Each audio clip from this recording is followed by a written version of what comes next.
하루의 첫 시간을 하나님께 예배함으로 출발하는 여러분들을 축복합니다. 기도하겠습니다.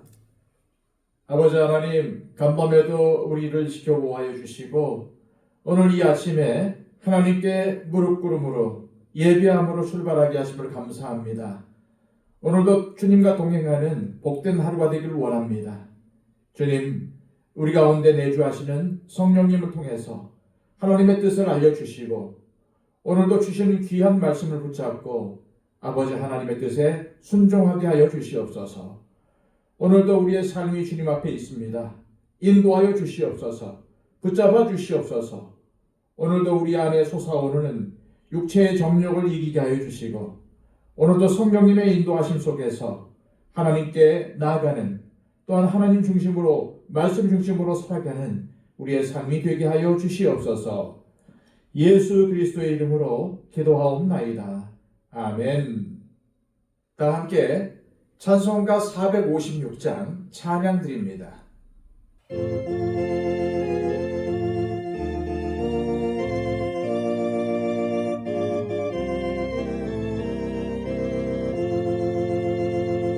거친 세상에서 실패하거든 그 손 못자국만 줘라. 모든 일 하다가 힘을 얻으리 그 손 못자국만 줘라. 그 손 못자국만 줘라. 그 손 못자국만 줘라. 주가 널 지키며 인도하시리.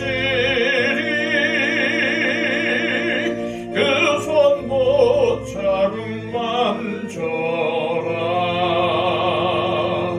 내가 어둠 속을 걸어갈 때에 그 손 못자국만 줘라.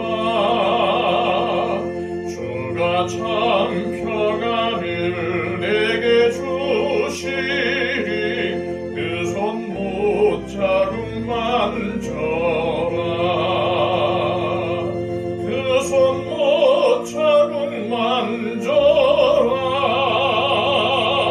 그 손 못자국만 줘라.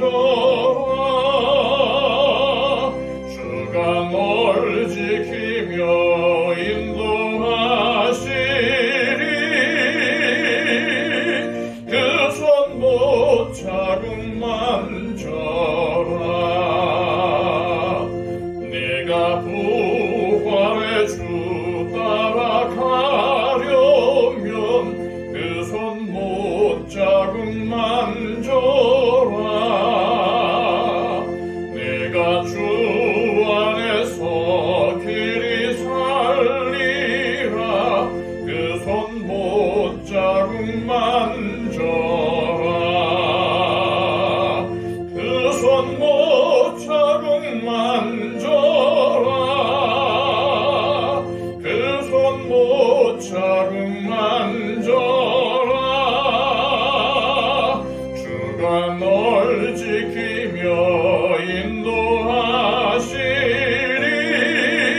인도하시리. 그 손 못자국만 줘라. 너의 죄악의 짐 무거울 때에 그 손 못자국만 줘라. 마음 문 열고서 주를 모셔라. 그 손 못자국만 줘라. 그 손 못자국만 줘라. 그 손 못자국만 줘라. 주가 널 지키며 인도하시리.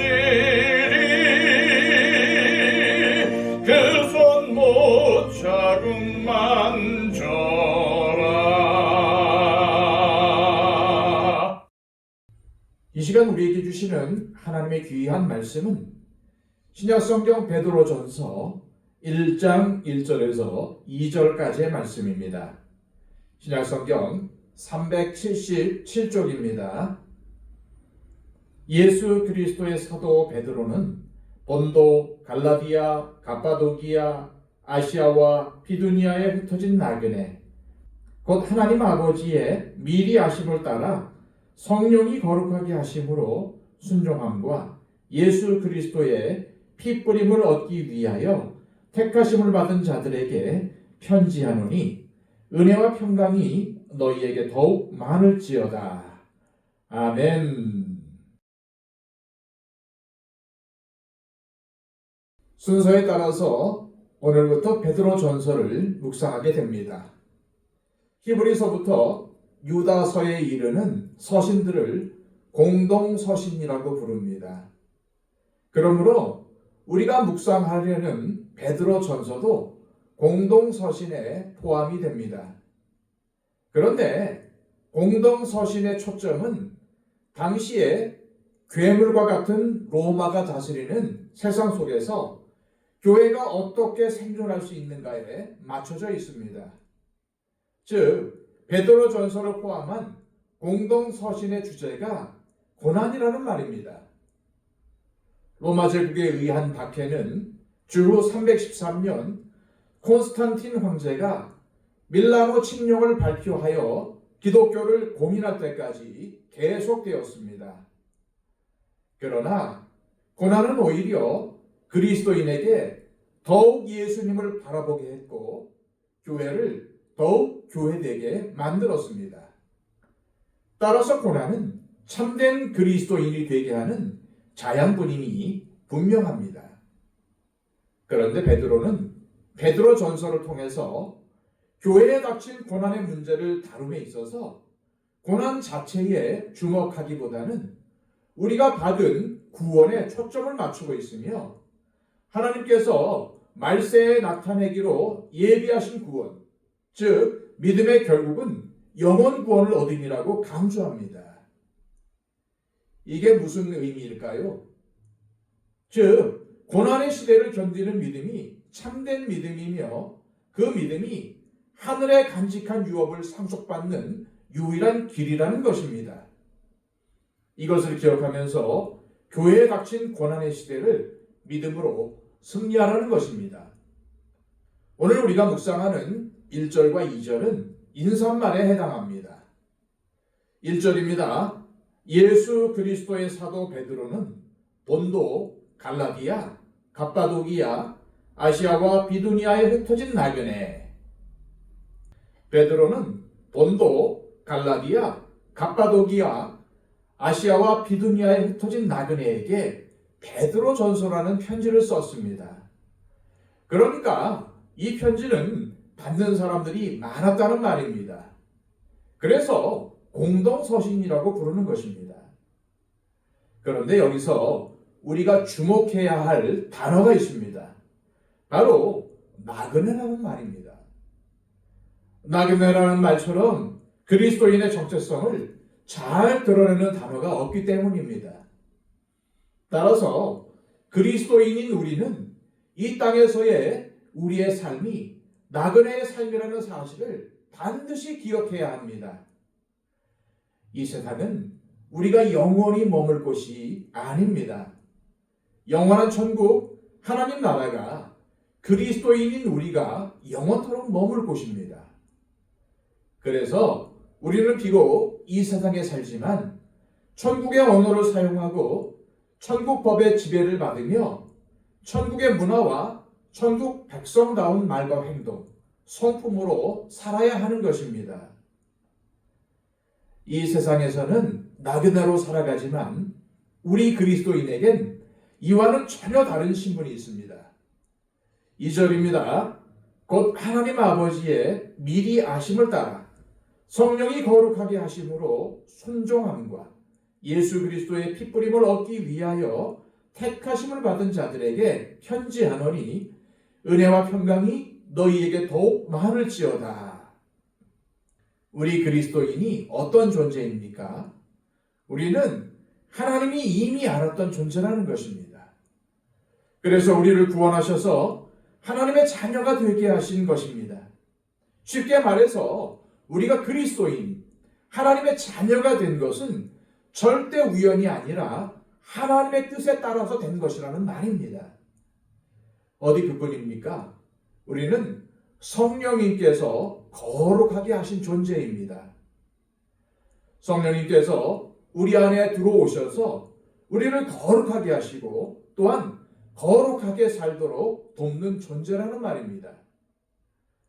우리가 성령님의 역사를 힘입어서 병도 낫고 예언도 하고 방언도 할 수 있지만 죄에서 돌이키는 참된 회개와 거룩한 삶으로의 변화가 없다면 그것은 성령님의 온전한 역사일 수가 없다는 말입니다. 교회의 교회됨, 성도의 성도됨의 진정한 표지는 거룩함임을 기억하시기 바랍니다. 거룩함을 잃은 교회, 거룩함을 잃은 성도는 밖에 버려져서 밟히는 소금처럼 비웃음과 손가락질만 당하는 존재가 되고 말 것이기 때문입니다. 계속해서 베드로는 그리스도인에게 임한 예수 그리스도의 피 흘리심의 은혜에 관해서 이야기합니다. 그러면서 그리스도인을 순종함과 예수 그리스도의 핏뿌림을 얻기 위하여 택하신 자들이라고 부릅니다. 우리는 이를 통해 성령님께서 우리를 거룩하게 하신 두 가지 측면을 생각해 볼 수 있습니다. 첫 번째 측면은 순종입니다. 즉, 성령님께서 우리를 거룩하게 하신 것은 하나님께 순종의 삶을 살라고 그러셨다는 말입니다. 두 번째 측면은 그리스도의 십자가라는 것입니다. 즉, 그리스도의 고난에 참여하는 것이 성령님께서 우리를 거룩하게 하신 구원의 내용에 포함되어 있다는 것입니다. 그렇습니다. 하나님께서 우리를 택하셔서 성령님을 통해 거룩하게 하신 것은 하나님께 순종함으로 예수님께서 걸어가신 고난의 길, 즉 부활과 승리의 길이요 영원한 천국에 이르는 순례의 길에 동참하게 하기 위해서라는 말입니다. 따라서 이 세상에서 그리스도인과 교회가 박해를 받고 고난을 당하는 것은 당연하다는 것입니다. 베드로는 오늘 본문을 통해서 두 가지 사실을 선명하게 제시했습니다. 첫째, 이 세상에서의 우리의 신분은 나그네라는 사실입니다. 우리 그리스도인은 이 땅에서 외국인이요 이방인이라는 말입니다. 둘째, 우리가 이 세상에서는 나그네요 외국인이지만 하나님 나라에서는 하나님의 미리 아심을 따라 선택받은 하나님의 백성입니다. 그리고 성령님께서 우리 안에 들어오셔서 우리를 거룩하게 하시고 거룩한 삶을 살도록 변화시켜 주신 사람들입니다. 그런데 성령님께서 우리를 거룩하게 하신 이유는 순종함과 고난의 삶을 살아가라는 것입니다. 그러므로 우리는 이 세상에서 하나님께 순종하는 것과 고난, 즉 자기 십자가를 지고 주님을 따르는 것을 당연하게 생각해야 합니다. 우리는 베드로가 이 베드로 전서를 통해 로마의 박해로 인해 신음하며 나그네로 살아가는 당시의 성도들에게 너희가 비록 이 땅에서는 고난을 당하고 있지만 너희는 하나님의 미리 아심과 성령님의 거룩하게 하심을 입은 왕같은 제사장이며 하나님의 자녀라고 말하며 위로하고 있다는 것을 염두에 두고 이 베드로 전서를 읽어야 합니다. 우리도 역시 예수를 믿는다는 것 때문에 세상에서 어려움을 당할 수 있습니다. 또한 믿음으로 산다는 것 때문에 나그네와 순례자로 살아야 할 수도 있습니다. 그러나 우리는 하나님께서 미리 아심을 따라 하나님의 자녀가 된 사람들입니다. 성령님께서 우리 안에 내주하셔서 우리가 하나님의 자녀인 것을 증거해 주시고 거룩한 삶을 살도록 초대해 주셨습니다. 이러한 사실을 기억하시고 우리에게 주어진 하나님의 자녀로서의 삶을 멋있게 살아내요.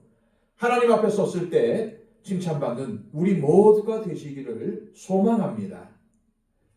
이 시간 기도하실 때 하나님 아버지, 오늘 말씀을 통해 초대교회 시대에 예수님을 믿는다는 것은 고난을 당한다는 것과 같은 의미라는 사실을 알게 되었습니다. 주님께서 우리를 구원하신 목적에 따라 이 세상을 거룩하게 살아갈 때 세상에서 배척을 당하고 고난을 겪을 수밖에 없다는 사실을 기억하고 하나님께서 약속하신 약속들을 바라보며 하나님 나라를 바라보며 당당히 하나님의 자녀로서 살아가게 하옵소서 기도하시기를 바랍니다. 111 기도를 통해서 우리의 기도가 필요한 많은 분들을 위해서 중보해 주시고 여러분들이 작정한 초청 대상자들을 위해서 기도해 주시기를 바랍니다. 기도하겠습니다.